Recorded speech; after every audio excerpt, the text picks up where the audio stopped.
welcome to the another tutorial. Today I will be teaching you the tool which is known as magnetic lasso tool.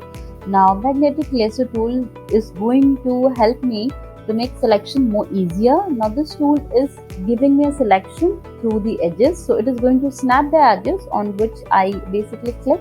So as you can see, I already have placed a picture on my screen, so I need to crop this. For that, first I need to zoom. I'll go to my magnifier zoom tool. I'll click on my plus. I'll zoom.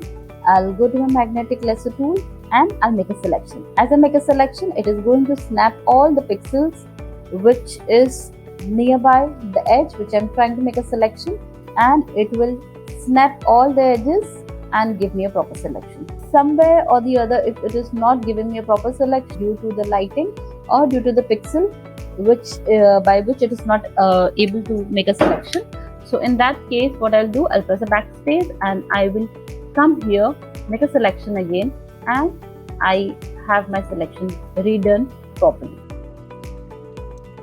So what I'm doing is I'm just dragging it out, and wherever I see it is not able to catch the pixel properly or not able to have a proper location on which I want to make a selection, make sure that you go over there, you make a click and go backward and add that area again. You can always pan.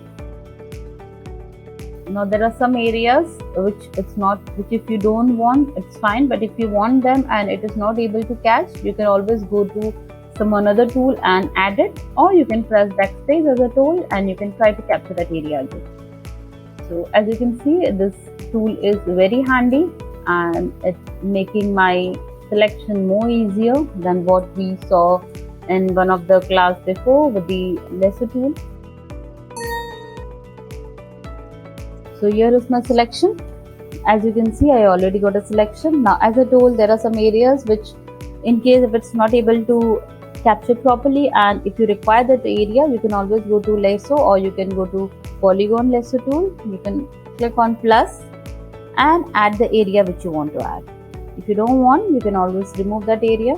That is again your choice. So I also need to subtract certain areas, so I'll come here and I'll subtract this. Once this is done, I'll click on my marks tool and I will get my final selection. I hope you really liked it. Thank you for watching. Do like, share and subscribe.